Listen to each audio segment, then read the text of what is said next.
दोस्तों, आज हम करने जा रहे हैं बाल विकास एवं शिक्षा शास्त्र से संबंधित 5 प्रश्न पत्र जो मध्य प्रदेश के हाई स्कूल शिक्षक भर्ती परीक्षा में 2018 में पूछे गए थे, जिसकी परीक्षा फरवरी 2019 में ली गई थी। ये 1 फरवरी 2019 की फर्स्ट शिफ्ट का पेपर है।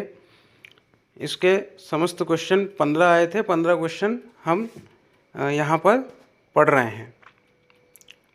पहला प्रश्न है, प्राथमिक शिक्षक शिक्षा निम्न के प्रयास से महत्वपूर्ण कार्यक्रम बन गई है। तो number 1 doctor Radhakrishnan, number 2 doctor Rajendra Prasad, number 3 Mahatma Gandhi, number 4 Rabindranath Tagore. तो प्राथमिक शिक्षक शिक्षा जो है वो महात्मा गांधी के प्रयास से महत्वपूर्ण बनी है। दूसरा प्रश्न है, क्लॉज ऑफ फ्रेज निम्न की धारणा की एक इकाई है। छवि, अवधारणा, भाषा या विचार। तो इसका उत्तर है भाषा। छात्रों के बीच संचार पद्धति का अध्ययन करने के लिए कौन सी विधि उपयुक्त है? 1 मामले का अध्ययन, जिसको केस स्टडी कहा जाता है। 2 व्यवस्थित अवलोकन। 3 प्रयोगात्मक विधि। 4 आत्मनिरीक्षण। उत्तर है व्यवस्थित अवलोकन। चौथा प्रश्न है, मानव के जीन में स्थित होता है राइबोसोम, कोशिका झिल्ली, गुणसूत्र, कोशिका द्रव्य। तो मानव का जो जीन है उसके अंदर गुणसूत्र पाए जाते हैं। पांचवा प्रश्न है, छोटी कक्षाओं के साथ शिक्षक रिक्त स्थान में अधिक सक्षम होते हैं। नंबर 1 शिक्षण के दौरान धीमी गति में जाने में। 2 अधिक व्यक्तिगत अनुभव को बताने में।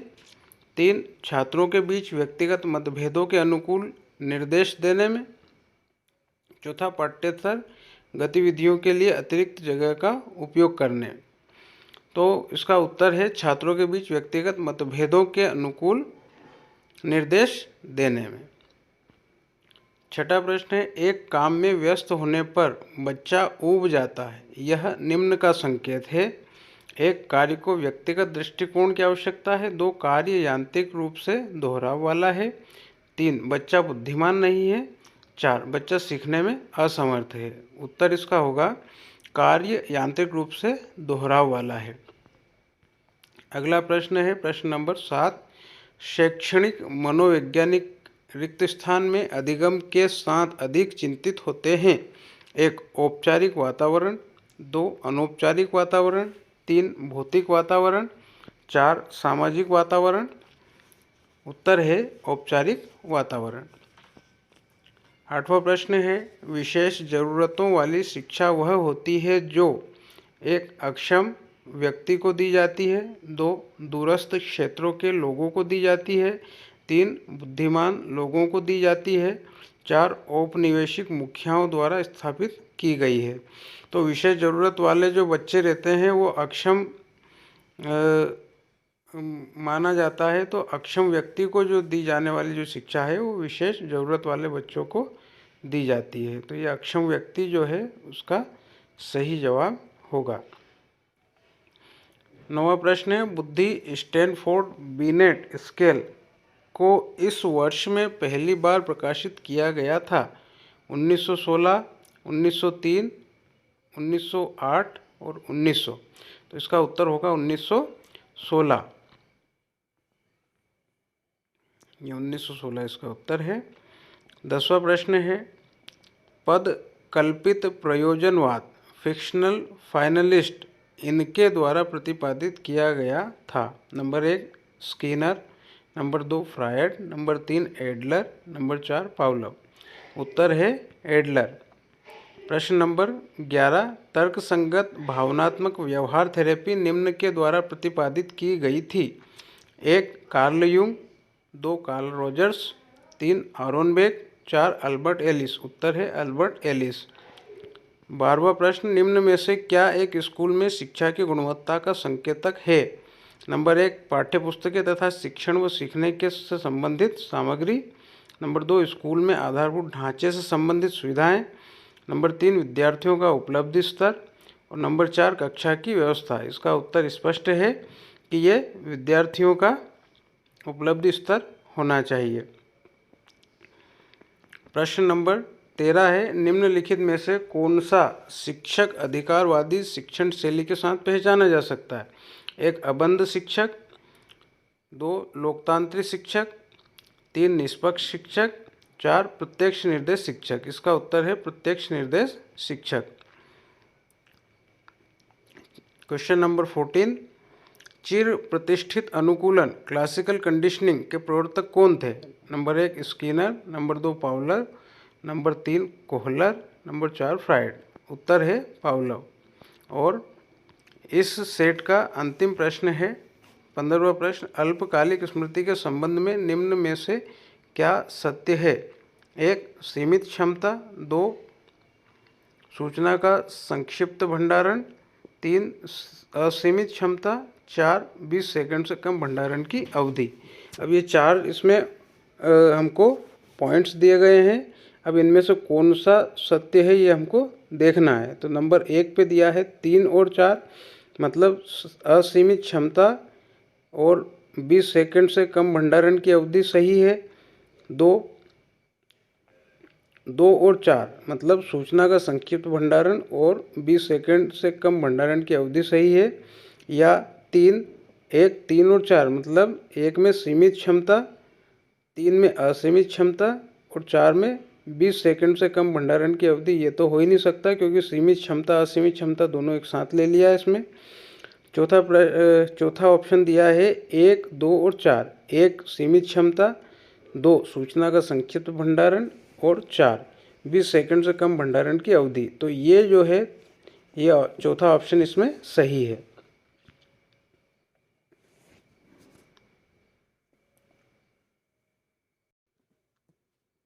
अब हम कर रहे हैं मध्य प्रदेश हाई स्कूल शिक्षक पात्रता परीक्षा 2018 में सेकंड शिफ्ट 2 फरवरी 2019 को जो पेपर हुआ था उसको प्रश्न और उत्तर के सहित ये शुरू करते हैं पेपर। 1 डिस्लेक्सिया सामान्य रूप से किस अक्षमता से संबंधित होता है? 1 खेलने, 2 गायन, 3 लिखने, 4 बोलने। तो डिस्लेक्सिया जो है ये लिखने से संबंधित है। दूसरा प्रश्न है, भाषा विकास में पियाजे और वाइगोत्स्की के सिद्धांतों के बीच प्राथमिक अंतर क्या है?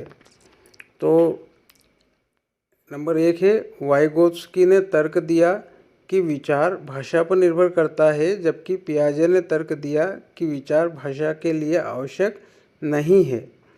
नंबर 2, वाइगोत्स्की ने तर्क दिया कि विचार भाषा पर निर्भर करता है, जबकि पियाजे ने तर्क दिया कि भाषा विचार पर निर्भर करता है।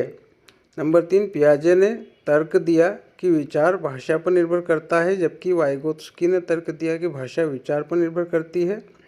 और नंबर 4, भाषा और विचार के संदर्भ में वाइगोत्स्की और पियाजे के बीच कोई अंतर नहीं है। उत्तर होगा, वाइगोत्स्की ने तर्क दिया कि विचार भाषा पर निर्भर करता है, जबकि पियाजे ने तर्क दिया कि भाषा विचार पर निर्भर करती है। दोनों ने एक दूसरे के विपरीत कथन कहे। प्रश्न 3 है, गुणों का परिमाणन और परिमाण की व्याख्या निम्न है। नंबर 1 मापन का दूसरा चरण, नंबर 2 मापन का पहला चरण, नंबर 3 मापन का तीसरा चरण और नंबर 4 मापन का अंतिम चरण। तो इसका उत्तर है मापन का अंतिम चरण। चौथा प्रश्न है, निम्नलिखित में से कौन सी द्विमार्गी शिक्षण अधिगम प्रक्रिया है? तो ये है 1 नंबर दृश्य श्रव्य प्रस्तुति, 2 कंप्यूटर सहायक निर्देश, 3 भाषा प्रयोगशाला और 4 सामूहिक चर्चा। इसका उत्तर है भाषा प्रयोगशाला। क्वेश्चन नंबर 5, संवेदिक पेशी अवस्था में बच्चे इसमें सक्षम नहीं होते हैं। 1 सजगता प्रदर्शित करने में, 2 मोटर समन्वय करने में, 3 संवेदी उत्तेजक रखने में, 4 प्रतीकात्मक संबंध बनाने में। तो इसका उत्तर है प्रतीकात्मक संबंध बनाने में। पियाजे के विकास सिद्धांत में संज्ञानात्मक असंतुलन को इस रूप में जाना जाता है। 1 संज्ञानात्मक विसंतुलन, 2 संज्ञानात्मक स्कीमा, नंबर 3 आत्मसात, नंबर 4 आवास। इसका उत्तर हो गया संज्ञानात्मक विसंतुलन। 7वां प्रश्न है, दृष्टिकोण, मूल्य और रुचि निम्न के द्वारा परिलक्षित होते हैं। नंबर 1 संरचनात्मक ज्ञान क्षेत्र, नंबर 2 संज्ञानात्मक ज्ञान क्षेत्र, नंबर 3 मन प्रेरक ज्ञान क्षेत्र और नंबर 4 भावात्मक ज्ञान क्षेत्र। तो इसका उत्तर है भावात्मक ज्ञान क्षेत्र।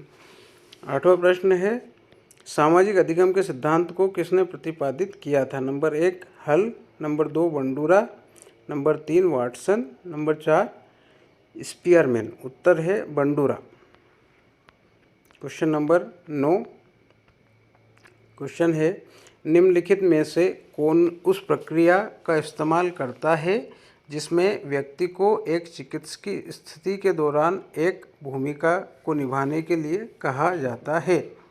Number 1 Carl Jung, number 2 Carl Rogers, number 3 Sigmund Freud, number 4 George Kelly. उत्तर है जॉर्ज केली। 10वां प्रश्न है, एक उपलब्धि परीक्षण आयोजित करने का उद्देश्य सिवाय इस कारण को छोड़कर अन्य सभी के लिए होता है। इसमें कौन सा कारण छोड़ना है वो अपन को बताना है। नंबर 1 शिक्षण रणनीतियों के लिए संशोधन, शिष्यों की प्रगति के मूल्यांकन के लिए, शिष्यों को परिणामों का ज्ञान के माध्यम से प्रेरित करने के लिए, या उद्देश्यों के लेखन के लिए। इसका उत्तर है उद्देश्यों के लेखन के लिए। 11वां है, कोहलबर्ग के अनुसार एक शिक्षक बच्चों में नैतिक मूल्यों को ऐसे सिखा सकता है। नंबर 1 विसामान्य व्यवहार के लिए अधिक सजा लागू करके, धार्मिक शिक्षाओं पर महत्व देकर, उन्हें नैतिक मुद्दों पर चर्चा में शामिल करवाकर और नैतिक विकास पर अतिरिक्त कक्षाएं लेकर। तो इसका तीसरा उत्तर बिल्कुल सही है, उन्हें नैतिक मुद्दों पर चर्चा में शामिल करवाकर। अगला प्रश्न है 12वां, निम्नलिखित में से कौन सी धीमे शिक्षार्थी का अभिलक्षण नहीं है? नंबर 1 ध्यान की अल्पावधि, नंबर 2 सीमित शब्दावली, नंबर 3 रुचि का सीमित परास, नंबर 4 अमूर्त चिंतन। उत्तर है अमूर्त चिंतन। क्वेश्चन नंबर 13 इस प्रकार से है, निम्नलिखित में से कौन सा परीक्षण पूरी तरह मौखिक परीक्षण है? नंबर 1 विषय आत्मबोधन परीक्षण, नंबर 2 इंक ब्लॉट परीक्षण, नंबर 3 व्यक्तित्व प्रश्नावली, नंबर 4 संस्कृति निष्पक्ष परीक्षण। उत्तर है व्यक्तित्व प्रश्नावली। अगला प्रश्न है 14वां, निम्न में से कौन सा विकास सिद्धांत इस पर निर्भर था कि बच्चे दूसरे के आचरण का अवलोकन करके तथा नकल करके सीखते हैं? नंबर 1 प्रयत्न त्रुटि अधिगम, नंबर 2 चिर प्रतिष्ठित प्रानुकूलन, नंबर 3 सामाजिक अधिगम का सिद्धांत और नंबर 4 क्रिया प्रसूत अनुकूलन। उत्तर है सामाजिक अधिगम का सिद्धांत। और अंतिम प्रश्न है, कुशाग्र बुद्धि वाले विद्यार्थियों को निम्न के माध्यम से भली भांति प्रोत्साहित किया जा सकता है? नंबर 1 रणनीतियों में नयापन लाकर, नंबर 2 उन्हें त्वरित प्रतिक्रिया देकर, नंबर 3 उन्हें कक्षा में अलग थलग करके, नंबर 4 उनकी आकांक्षाओं के स्तर एवं जीवन के उद्देश्यों का उत्थान करके। तो इसका उत्तर यही सही है, उनकी आकांक्षाओं के स्तर एवं जीवन उद्देश्यों का उत्थान करके। हम करने जा रहे हैं मध्य प्रदेश के हाई स्कूल शिक्षक पात्रता परीक्षा 2018 के जो परीक्षा हुई थी वो 2 फरवरी 2019 की सेकंड शिफ्ट में एक पेपर आया था, उसका हम वीडियो करने वाले हैं। 15 प्रश्न आए थे, 15 प्रश्न का उत्तर सहित वीडियो आपके सामने प्रस्तुत है। नंबर 1 तत्परता के सिद्धांत का प्रतिपादन किसने किया था? 1 गेने, 2 थार्नडाइक, 3 पावलोव, 4 स्किनर। उत्तर है थार्नडाइक। दूसरा प्रश्न है, रिक्त स्थान में विचारमग्न ढंग से तथा उत्पादक रूप से में चिंतन तथा साक्ष्य का मूल्यांकन शामिल होता है? गहन चिंतन, अमूर्त अभिगम, अपसारी चिंतन और प्रतिबिंब। उत्तर है गहन चिंतन। तीसरा प्रश्न है, मौखिक व्यवहार के लिए सहभागिता विश्लेषण तकनीक किसके द्वारा विकसित की गई थी? तो पहला गेने, दूसरा ब्राउनहर्ट, तीसरा फ्लैंडर्स और चौथा वॉटसन। तो इसका उत्तर है फ्लैंडर्स। अगला प्रश्न है चौथा, प्रयत्न एवं त्रुटि अधिगम सिद्धांत निम्न के द्वारा प्रतिपादित किया गया था। ये बहुत इंपॉर्टेंट प्रश्न है। 1 कोहलर, 2 थॉर्नडाइक, 3 पावलोव, 4 स्किनर। उत्तर है थॉर्नडाइक। पांचवा प्रश्न है क्रियाएं जैसे लिखना, सूची, नाम और लेबल जब एक परीक्षा में इस्तेमाल होती है तो निम्न का परीक्षण करती है। नंबर 1 अनुप्रयोग स्तर, नंबर 2 मूल्यांकन स्तर, नंबर 3 ज्ञान स्तर, नंबर 4 संश्लेषण स्तर। उत्तर है ज्ञान स्तर। अगला प्रश्न है प्रश्न नंबर 6, पुरस्कार और दंड निम्न रूप में कार्य करते हैं। 1 बाह्य प्रेरणा, 2 आंतरिक प्रेरणा, 3 उपलब्धि प्रेरणा, नंबर 4 क्षमता प्रेरणा। उत्तर है बाह्य प्रेरणा। अगला प्रश्न है 7, आर्मस्ट्रॉन्ग रिक्त स्थान के मुख्य प्रतिपादक थे। नंबर 1 समस्या हल विधि, नंबर 2 प्रदर्शन विधि, नंबर 3 अनुमान विधि और नंबर 4 परियोजना विधि। उत्तर है अनुमान विधि। 8वां प्रश्न है मानव युग्मज में शामिल है 23 जोड़ी गुणसूत्र, 21 जोड़ी गुणसूत्र, 46 जोड़ी गुणसूत्र, 42 जोड़ी गुणसूत्र। उत्तर है 23 जोड़ी गुणसूत्र। 9वां प्रश्न है शब्दों के दोहरे अर्थ के कारण संचार में होने वाली बाधाएं निम्न हैं।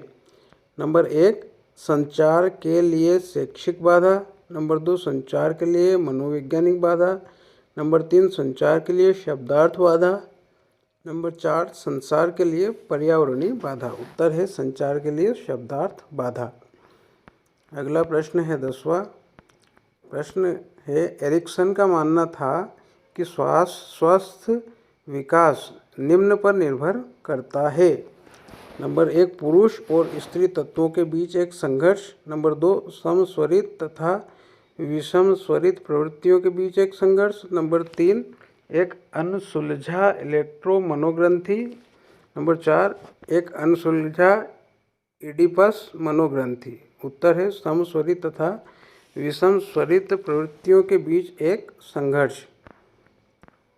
प्रश्न नंबर 11 चिंतन अनिवार्य रूप से है 1 भौतिक घटना, 2 एक ज्ञानात्मक गतिविधि, 3 एक मनोप्रेरणा प्रक्रिया, नंबर 4 एक प्रभावशाली व्यवहार। उत्तर है एक ज्ञानात्मक विधि। 12वां प्रश्न है स्मृति विज्ञान है आर्थिक सहायता, स्मृति सहायक, जादुई शब्द, सैद्धांतिक चरण। उत्तर है स्मृति सहायक। अगला प्रश्न है 13वां जांच की द्वंद्वात्मक पद्धति के मूल का पता इनके समय में लगाया जा सकता है। बर्ट्रैंड रसल, प्लेटो, अरस्तु या सुकरात। उत्तर है सुकरात। क्वेश्चन नंबर 14 निम्नलिखित में से कौन सा अवलोकन हार्वर्ड गार्डनर के बहुबुद्धि सिद्धांत का समर्थन करता है? 1 सभी बुद्धिमत्ताएं एक दूसरे के समान होती है। 2 बुद्धि विश्लेषणात्मक, रचनात्मक और व्यावहारिक बुद्धिमत्ता की एक अंतःक्रिया है। नंबर 3 एक कक्षा में सभी बुद्धिमत्ताओं को ढालना असंभव है। और नंबर 4 विभिन्न बुद्धिमत्ताएं प्रकृति में पदानुक्रत होती है। तो उत्तर आएगा बुद्धि विश्लेषणात्मक, रचनात्मक और व्यावहारिक बुद्धिमत्ता की एक अंतःक्रिया है। और इस सेट का आखिरी प्रश्न था अधिगम की प्रक्रिया में निम्न में से क्या महत्वपूर्ण है? बच्चे की आर्थिक स्थिति, बच्चे की सांस्कृतिक पृष्ठभूमि, अधिगम की शैली या बच्चे का परीक्षा परिणाम। उत्तर है अधिगम की शैली। हम करने जा रहे हैं 3 फरवरी 2019 को हाई स्कूल शिक्षक पात्रता परीक्षा 2018 के प्रथम शिफ्ट का पेपर। आइए शुरू करते हैं पेपर। क्वेश्चन नंबर 1 है शिक्षा में जॉन डीवी ने बल दिया। एक काम करके सीखना, 2 रटने से सीखना, 3 अधिकारवादी शिक्षण विधियाँ और 4 अनुकरण और मॉडलिंग। उत्तर है काम करके सीखना। दूसरा प्रश्न है भय या क्रोध के दौरान हृदय गति बढ़ाने वाला हार्मोन है।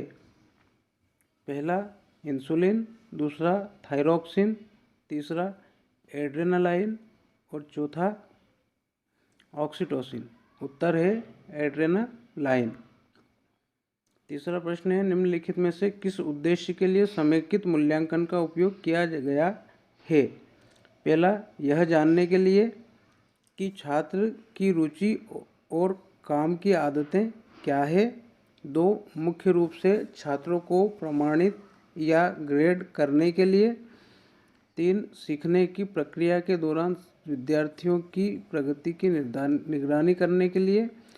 और 4 है विशिष्ट शिक्षण समूहों को छात्रों को निर्दिष्ट करने के लिए। इसका उत्तर है मुख्य रूप से छात्रों को प्रमाणित या ग्रेड करने के लिए। चौथा प्रश्न है शैक्षणिक पर्यवेक्षण का उद्देश्य क्या है। 1 मानदंड प्रक्रियाओं और प्रथाओं को निर्धारित करना। 2 माता पिता की उम्मीदों को पूरा करना। 3 संस्थान में एक सकारात्मक शिक्षण अधिगम लोकाचार विकसित करना। नंबर 4 एक कुशल कार्यालय प्रबंधन प्रणाली विकसित करना। उत्तर है संस्थान में एक सकारात्मक शिक्षण अधिगम लोकाचार विकसित करना। पांचवा प्रश्न है गहन अधिगम का सिद्धांत निम्न को महत्व देता है। 1 स्वायत्त कार्यप्रणाली विकसित करने को। 2 विचार तर्क तथा कल्पनाशीलता विकसित करने को। 3 भावनात्मक प्रतिक्रियाएं विकसित करने को। 4 अनैच्छिक प्रतिक्रियाएं विकसित करने को। उत्तर है विचार तर्क और कल्पनाशीलता विकसित करने को। अगला प्रश्न है छठा प्रश्न है एक शिक्षक का मुख्य कार्य निम्न होता है। 1 विद्यार्थियों को स्वयं सीखने में मदद करना। 2 विद्यार्थियों को अनुशासन में सीखना रखना। 3 केवल शिक्षण पर ध्यान केंद्रित करना। 4 लगातार विद्यार्थियों की गलतियों को इंगित करना। उत्तर है विद्यार्थियों को स्वयं सीखने में मदद करना। 7वां प्रश्न है निम्नलिखित में से सिवाय इसके सभी को बड़े और छोटे बच्चों के बीच स्मृति में अंतर को ध्यान में रखते हुए पाया गया है। 1 स्मारक का उपयोग। 2 रणनीतियों का उपयोग। 3 बढ़ी हुई बुद्धिमत्ता। 4 प्रक्रमण की गति और अनुकूलता। उत्तर है बढ़ी हुई बुद्धिमत्ता। प्रश्न नंबर 8 भाषा निम्न के लिए एक आवश्यक स्थिति नहीं है। नंबर 1 अवधारणात्मक सोच। नंबर 2 गहन सोच। नंबर 3 तार्किक सोच। नंबर 4 विश्लेषणात्मक सोच। उत्तर है अवधारणात्मक सोच।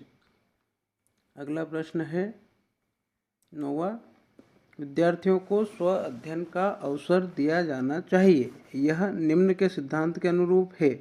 Number 1 operant conditioning. Number 2 classical conditioning. Number 3 मानसिक प्रवृत्ति।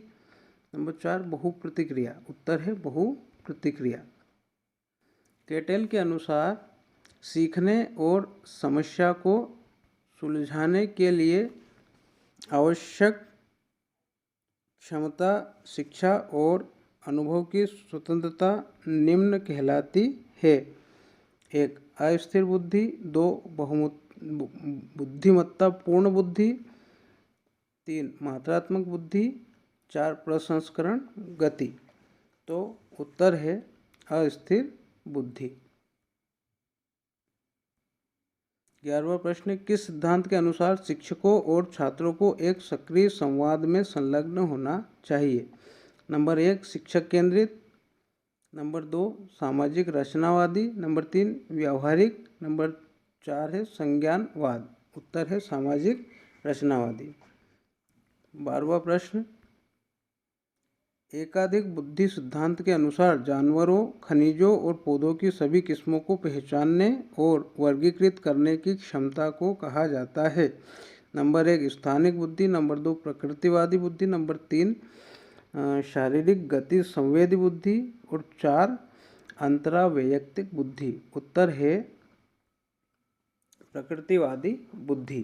13वां प्रश्न है लॉरेंस कालवर्ग ने के नैतिक विकास सिद्धांत में नैतिकता के 3 स्तरों के तहत कितने चरण होते हैं? Number 1 3, number 2 6, number 3 5, number 4 4। उत्तर है 6। अगला प्रश्न है प्रयोगात्मक विधि में प्रयोगकर्ता रिक्त स्थान को प्रकलित करता है। 1 अनाश्रित चर, 2 बाह्य चर, 3 मध्यवर्ती चर, 4 आश्रित चर। उत्तर है अनाश्रित चर। और आखिरी प्रश्न है इस सेट का कोर पाठ्यक्रम निम्नलिखित पर जोर नहीं देता है।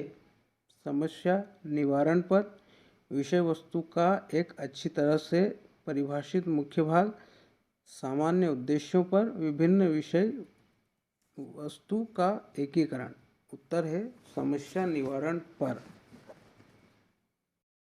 आइए करते हैं मध्य प्रदेश हाई स्कूल शिक्षक पात्रता परीक्षा 2018 के 5 फरवरी के प्रथम शिफ्ट के प्रश्न पत्र के बारे में। पहला प्रश्न है निम्नलिखित में से किसको मनोविश्लेषण के पिता के रूप में वर्णित किया गया है? प्रश्न 1 के विकल्प हैं number 1 Sigmund Freud, number 2 Erik H Erikson, number 3 Abraham Maslow और नंबर 4 जीन पियाजे। उत्तर है सिगमंड फ्रायड। दूसरा प्रश्न है आधिकारिक स्तर पर शिक्षण निम्न होता है। नंबर 1 प्रधान अध्यापक केंद्रित, नंबर 2 अभिभावक केंद्रित, नंबर 3 शिक्षक केंद्रित, नंबर 4 बाल केंद्रित। उत्तर है शिक्षक केंद्रित। तीसरा प्रश्न किसी संदर्भ में भाषा का प्रभावी ढंग से उपयोग करने के तरीके के बारे में भाषा के नियमों को क्या कहा जाता है? Number 1 phonology, number 2 morphology, number 3 syntax, number 4 प्रेग्मेटिक। उत्तर है प्रेग्मेटिक। 4 लघु शिक्षण। लघु शिक्षण मतलब माइक्रो टीचिंग। एक रिक्त स्थान है। नंबर 1 शिक्षक प्रशिक्षण तकनीकी, नंबर 2 शिक्षण पद्धति, नंबर 3 समस्या समाधान विधि, नंबर 4 मनोवैज्ञानिक सामाजिक विकास। तो इसका स्पष्ट है कि शिक्षक प्रशिक्षण तकनीकी ही इसका सही जवाब होगा। अगला प्रश्न है 5वां एक अनुसंधान डिजाइन में स्वतंत्र चरों की संख्या होनी चाहिए। ऑप्शन है केवल 2, जितना अधिक डिजाइन अनुमति देता है कोई सीमा नहीं, और चौथा है केवल 1। उत्तर है जितना अधिक डिजाइन अनुमति देता है। अगला प्रश्न है 6 एक परीक्षण में प्राप्त हुए यथा प्राप्त समंक की व्याख्या करने के लिए यह आवश्यक है। नंबर 1 एक संख्याविद से परामर्श लें, नंबर 2 प्राप्तांकों को मानक विचलन में परिवर्तित करें, नंबर 3 प्राप्तांकों को मानक अंकों में परिवर्तित करें, नंबर 4 उन्हें वैसे ही संप्रेषित करें जैसे वे प्राप्त हुए हैं। उत्तर है प्राप्तांकों को मानक अंकों में परिवर्तित करें।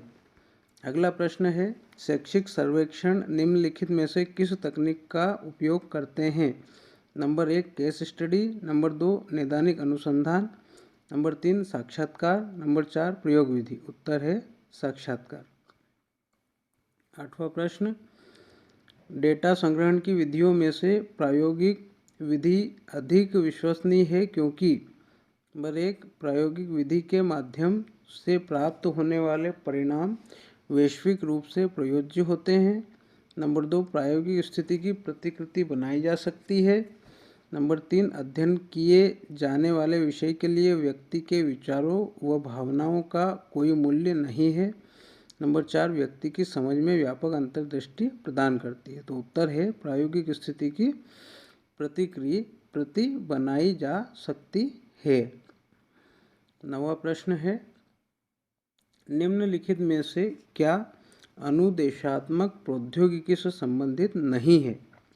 नंबर 1 टी समूह विधि, नंबर 2 CAI CAL, नंबर 3 क्रमादेशित अनुदेश, नंबर 4 मीडिया एवं प्रिंटिंग उपकरण। उत्तर है टी समूह विधि। अगला प्रश्न है, निम्नलिखित में से कौन सा अनुक्रम कोल्ब द्वारा उल्लेखित सही प्रायोगिक अध्ययन प्रक्रिया को प्रतिबंधित करता है। नंबर 1 अनुप्रयोग, सामान्यीकरण, अनुभव, प्रक्रमण।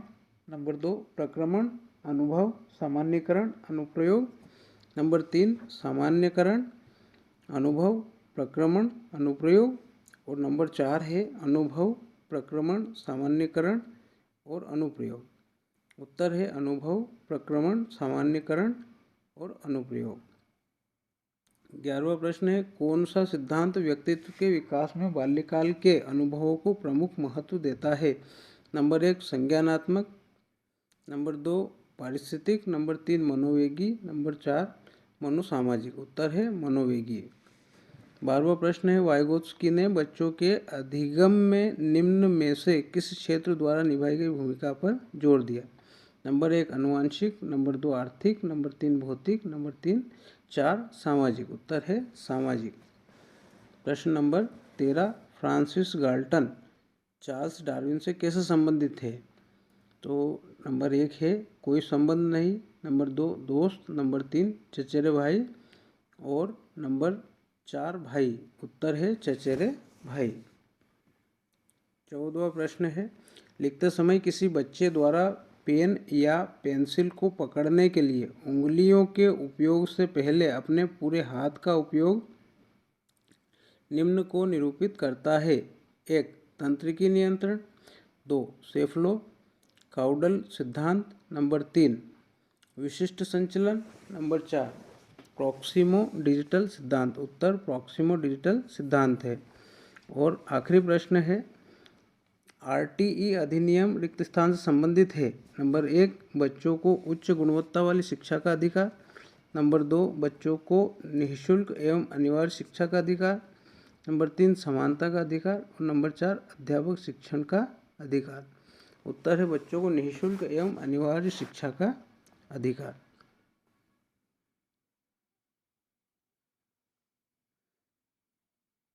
दोस्तों वीडियो काफ़ी लंबा हो रहा है, इसलिए हम अब इसका दूसरा भाग लेकर आएंगे जिसमें फिर से 5 प्रश्न पत्रों को हल करेंगे।